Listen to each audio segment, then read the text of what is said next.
നിങ്ങളിപ്പോ എന്തിയാ വിളിപ്പിച്ചെന്നെ? ഞാൻ എന്നെ വിളിപ്പിച്ചതേ ഒരു സക്കാത്ത് കൊടുക്കണം.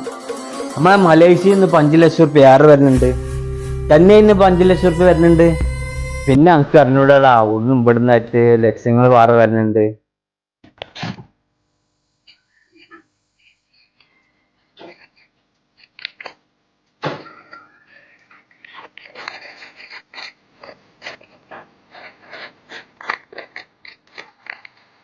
ഇതാ സുക്കൂറിനെ കൊണ്ടോ കൊടുത്തിട്ട് കൊണ്ടുകൊടുത്തു വരാം.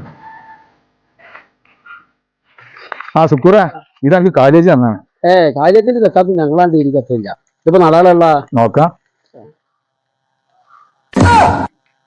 പിന്നെ അലിയേ എടാ പെങ്ങളെ കല്യാണമാണ് അടുത്ത മാസം. സാമ്പത്തികമായിട്ട് വളരെ ബുദ്ധിമുട്ടിലാട്ടാ. ആക്കെ നടന്നോളൂടാ.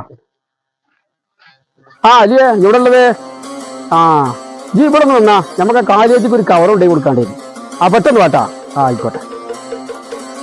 ഇതാ കാലേജ് കൊടുത്താണ്ടിട്ടാ. എന്നാ ഞാൻ കൊടുത്തു. ആയിക്കോട്ടെ. ആജെ, ഇത് ഞങ്ങൾക്ക് സുക്കൂർ തന്നാണ്. ഓൻക്കൊക്കെ ജക്കാത്ത് കൊടുത്തത് ജക്കാത്ത് തിരിച്ചു കൊടുത്തു. ഓന്റെ അഹങ്കാരം കണ്ടില്ലേ? ആചാരെ, ഓൻക്ക് അഹങ്കാരമൊന്നുമില്ല. നിങ്ങൾ കൊടുത്ത് 200 അതൊന്നൊരു ചാറിന് തരൂല. പിന്നെ 500 ഇന്നത്തെ കാലത്ത് വലുതൊന്നുമല്ല. എന്നാലും 500 കൊടുക്കണം ഒരു അന്തസ്. അത് നിങ്ങൾ മനസ്സിലാക്കണം.